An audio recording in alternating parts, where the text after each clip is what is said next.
எனக்கு திருமணமாகி 3 வருடங்கள் ஆகிறது. ஆனால் திருமணமாகி 3 வருடங்கள் ஆன பிறகும் கூட என் வீட்டில் குழந்தைகளின் அழுகுரல் இல்லை. பல சிகிச்சைகளுக்கு பிறகும் எங்களுக்கு எந்த பலனும் கிடைக்காத போது மருத்துவர் எங்களை ஐவிஎஃப் செய்ய அறிவுறுத்தினார். ஐவிஎஃப் செய்ய செலவு மிகவும் அதிகமாக இருந்தது. எங்களிடம் போதுமான பணமும் இல்லை. என் கணவர், நமக்கு அதிகமான பணம் தேவைப்படுகிறது, அதனால் நான் வெளிநாடு செல்கிறேன் என்று கூறினார். அதற்கு நான் சம்மதிக்கவில்லை. ஆனால் அவரோ, இங்கு கிடைக்கும் சொற்ப வருமானம் நமது குடும்பத்திற்கே சரியாக உள்ளது. 2-3 வருடங்கள் வெளிநாட்டில் வேலை செய்தால் ஓரளவு பணம் மிச்சமாகும். அதை கொண்டு நமது குழந்தைக்கு தேவையான சிகிச்சையை தொடங்கலாம் என்றார். எனது கணவர் எந்த ஒரு விஷயத்தையும் தீர ஆராய்ந்து முடிவு எடுப்பவராக இருந்தார். அவர் எடுக்கும் முடிவும் சரியாகவே இருக்கும். இதனால் அவர் மேல் மதிப்பும் மரியாதையும் சற்று அதிகமாகவே இருந்தது. எனது கணவருக்கென்று எந்த சொந்தங்களும் இல்லை. அவரை கல்யாணம் செய்யும் முன்பே அவரது பெற்றோர்கள் இறந்து போயிருந்தனர். அவர்கள் விட்டு சென்ற வீட்டிலேயே நாங்கள் இப்பொழுது வசிக்கின்றோம். கடவுளின் அருளால் அக்கம் பக்கத்தில் உள்ளவர்களும் மிகவும் அன்பாகவும் பாசமாகவும் என்னுடன் நடந்து கொண்டனர். முதலில் வெளிநாடு செல்ல சம்மதிக்கவில்லை என்றாலும் கணவர் எதை செய்தாலும் சரியாக இருக்கும் என்ற நம்பிக்கையிலும் நமக்கும் பணம் தேவைப்படுகிறது என்பதால் சரி என ஒப்புக்கொண்டேன். சில மாதங்களில் அவரும் வெளிநாடு சென்று விட்டார். அவர் சென்ற பிறகு அக்கம் பக்கத்தில் உள்ளவர்கள் தனிமை என்பது தெரியாமல் என்னை அன்பாகவும் அரவணைப்பாகவும் பார்த்து கொண்டனர். கணவரும் அடிக்கடி தொலைபேசியில் பேசுவார்.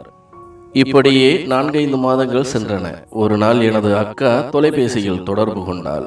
தனது மகன் சந்துருவிற்கு எங்கள் ஊரில் உள்ள கல்லூரியில் இடம் கிடைத்திருப்பதாகவும் அங்கு சென்று வர அதிக நேரம் பிடிப்பதாகவும், அதனால் உனது வீட்டில் தங்க வைத்துக் கொள்ளலாமா என கேட்டாள். சந்துரு இங்கு தங்கப் போவதை நினைத்து எனக்கும் சந்தோஷம்தான். இருந்தாலும் நான் எனது கணவரிடம் கேட்டு சொல்கிறேன் என கூறிவிட்டு தொலைபேசியை வைத்து விட்டேன்.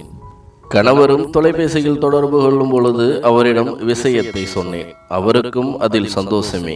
நீயும் தனியாக இருக்கின்றாய், அவனும் நமது வீட்டில் தங்கினால் உனக்கும் பாதுகாப்பாக இருக்கும், அவனுக்கும் உதவியாக இருக்கும். அவனை தாராளமாக நமது வீட்டில் தங்கிக் கொள்ளச் சொல் என்றார்.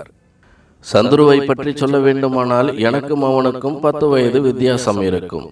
அவன் சிறுவனாக இருக்கும் பொழுது சித்தி என்று சொல்ல தெரியாமல் அம்மா என்றே அழைப்பான். வீட்டில் முதல் ஆண் பிள்ளை என்பதால் அனைவரும் அவன் மேல் பாசமாக இருந்தோம். சிறு வயதில் எங்கள் அக்கா வீட்டிற்கு வரும் பொழுதெல்லாம் சந்துருவை நான் தான் கவனித்துக் கொள்வேன். அவனுக்கு சாப்பாடு ஊட்டுவதில் இருந்து அனைத்து வேலைகளையும் நானே செய்வேன். இதனால் சந்துருவும் என் மேல் பாசமாக இருப்பான். பிறகு நானும் திருமணமாகி வந்து விட்டேன். அதன் பிறகு உறவினர்களின் விசேஷங்களிலோ அம்மாவின் வீட்டிலேயோ எப்பொழுதாவது காண்பதுண்டு. காணும் பொழுதெல்லாம் என்னை பற்றியும் என் கணவரை பற்றியும் அக்கறையாகவும் பாசமாகவும் விசாரிப்பான். இப்பொழுது அவன் கல்லூரி படிக்கும் காலமும் வந்துவிட்டது. அக்காவிடம் என் கணவர் கூறியதை சொல்ல அவளும் சந்தோஷமடைந்தாள். அந்த வாரத்திலேயே அக்காவும் சந்துருவும் வீட்டிற்கு வந்தனர். அக்கா 2 நாட்கள் தங்கிவிட்டு சந்துருவை எனது வீட்டில் விட்டு சென்றாள். சந்துருவும் அப்பொழுது இருந்தது போலவே என் மேல் பாசமாக இருந்தான். 2-3 நாட்களிலேயே கல்லூரியில் சேர்ந்தான். கல்லூரியில் நடக்கும் அனைத்து விஷயங்களையும் என்னுடன் பகிர்ந்து கொள்வான். நானும் அவனை அக்காவின் மகன் போல் அல்லாமல் எனது சொந்த மகனைப் போல நினைத்து அனைத்து விஷயங்களையும் அவனுடன் பகிர்ந்து கொள்வேன். சில சமயம் நான் சமைக்கும் பொழுது எனக்கு உதவியாக காய்கறிகளை நறுக்கி தருவான்.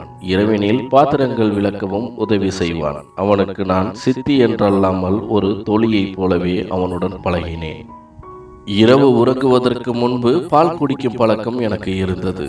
இதனால் அவனே எனக்காக பாலை சுட வைத்து கொண்டு வந்து தருவான். நீ கொடுக்கும் பாலை குடித்தால் உறக்கம் நன்றாக வருகிறது, உனக்கு கிடைக்கப் போகும் மனைவி மிகவும் அதிர்ஷ்டசாலி என கிண்டலாக சொல்லுவேன். அவனும் சிரித்துக் கொள்வான். பின்பு அன்று நடந்த நிகழ்வுகளை குறித்து இருவரும் பேசி சிரித்துவிட்டு அவரவர் அறைக்கு சென்று உறங்கச் சென்று விடுவோம். இப்படியாக 6 மாத காலங்கள் சந்தோஷமாக கடந்தது. சில சமயம் கணவர் இல்லாத குறையை நினைத்து வேதனைப்படும் பொழுது எனக்கு ஆறுதல் கூறுவான். இது சற்று நிம்மதியை அளிக்கும்.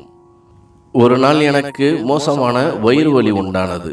சந்துருவை அழைத்து செல்லலாம் என்றால் அவன் கல்லூரிக்கு சென்று விட்டான். பின்பு நானாக ஒரு ஆட்டோவை பிடித்து மருத்துவமனைக்கு சென்றேன்.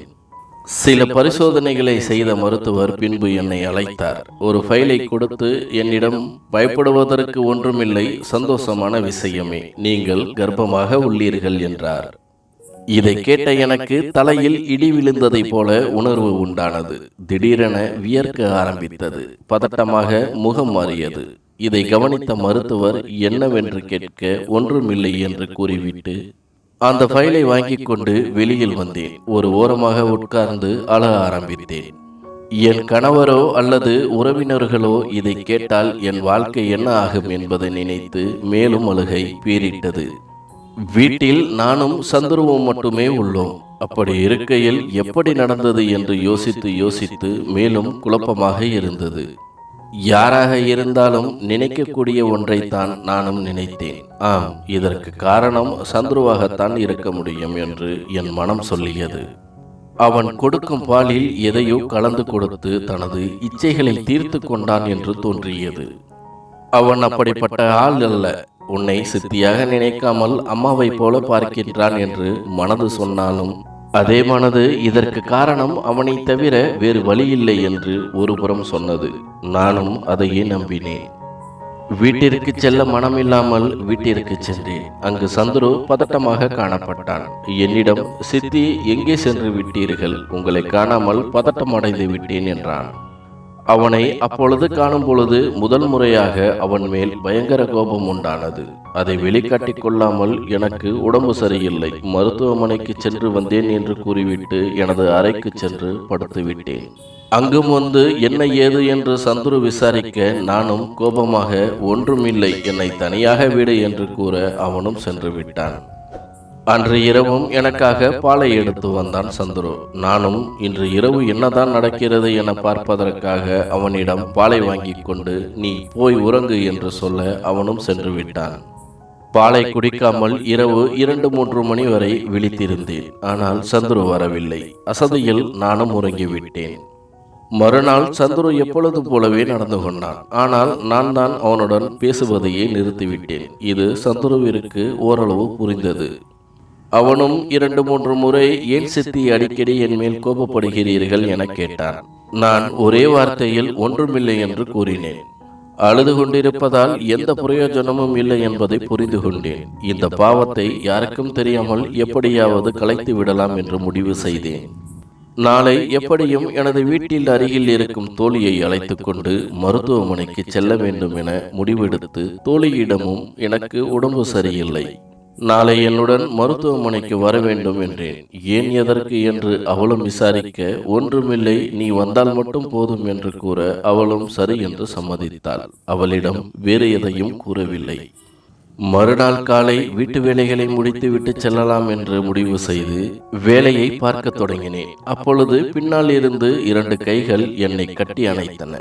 கடும் கோபம் கொண்டு திரும்பி பார்க்க அங்கே எனது கணவர் நின்று கொண்டிருந்தார்.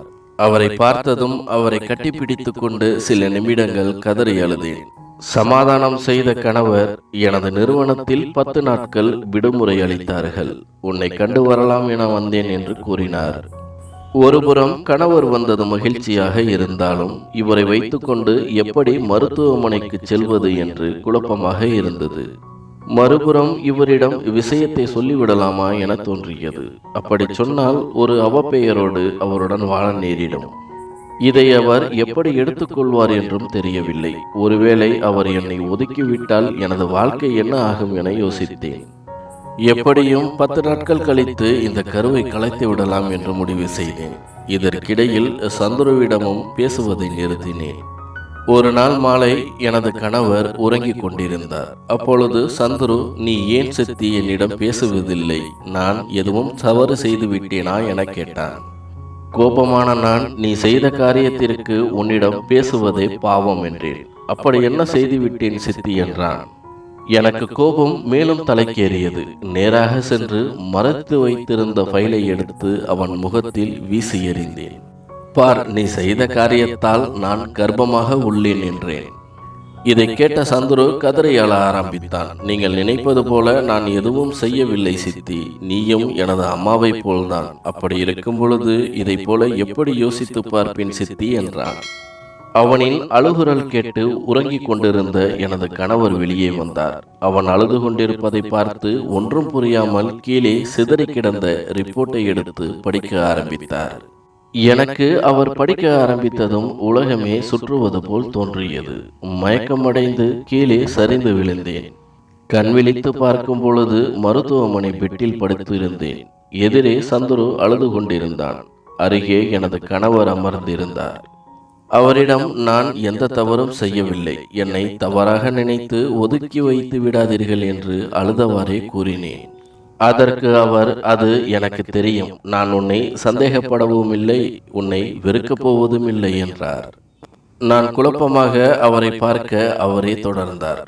நீ என்னிடம் அந்த விஷயத்தை சொல்லி இருந்தால் கூட சந்துரு அப்படி செய்திருப்பான் என்று நான் நம்பி இருக்க மாட்டேன். ஏனெனில் சந்துரு நீ வளர்த்த பிள்ளை, உன்னுடன் அப்படி தவறாக நடந்து கொள்ளும் அளவிற்கு கேவலமானவன் அல்ல. உனக்கு ரிப்போர்ட்டை கொடுத்த மருத்துவமனைக்கு நேரில் சென்று விசாரித்தேன். உன் பெயரை சொன்னதுமே அவர்கள் என்னிடம் மன்னிப்பு கேட்க ஆரம்பித்தார்கள். ஏனெனில் செவிலியரின் ஒரு சிறு தவறால் ரிப்போர்ட் மாறிப்போனதாக கூறினார்கள். உனது தொலைபேசி எண்ணை தொடர்பு கொள்ள முயற்சி செய்யும் பொழுது அது தவறாக வருவதாக கூறினார்கள். இப்பொழுது நீ கர்ப்பமாக இல்லை, தேவையில்லாமல் நீதான் சந்துருவின் மேல் சந்தேகப்பட்டு விட்டாய். நீ வேறொரு இடத்தில் பரிசோதனை செய்திருந்தால் இந்த குழப்பமே வந்திருக்காது என்றார். நானும் சந்துருவை பார்க்க அவன் ஒன்றும் பேசாமல் இருந்தான். அதன் பிறகு 2-3 நாட்களிலேயே சந்துரு எங்களது வீட்டை விட்டு கிளம்பிவிட்டான். நானும் எவ்வளவோ மன்னிப்பு கேட்டு அவனை தடுத்து நிறுத்தினேன். ஆனால் அவன் எதையும் கேட்கவில்லை. அவனது வீட்டிலும் என்ன பிரச்சனை, ஏன் சித்தி வீட்டை விட்டு வந்து விட்டாய் என கேட்டனர். அங்கும் அவன் ஒன்றும் சொல்லவில்லை. நானும் யாரிடமும் ஒன்று சொல்லவில்லை. கடவுளின் ஆசீர்வாதத்தால் எங்களுக்கு 3 வருடங்கள் கழித்து ஒரு அழகான ஆண் பிள்ளை பிறந்தது. சந்துருவை உறவினர் விசேஷங்களில் 2-3 தடவை கண்டேன். அவனிடம் நான் பேச முற்பட்ட பொழுது என்னிடம் பேச மறுத்து அந்த இடத்தை விட்டு நகர்ந்து செல்வான். ஒரு முறை மட்டும், சித்தி, நான் உன்னை என் அம்மாவை போல நினைத்து இருந்தேன், நீயோ என்னை தவறாக நினைத்து விட்டாய், உன்னுடன் பேச எனக்கு விருப்பமில்லை என்றான். இந்த சம்பவம் நடந்து 10 வருடங்கள் கடந்து விட்டன. இதுவரை சந்துரு என்னிடம் பேசவே இல்லை.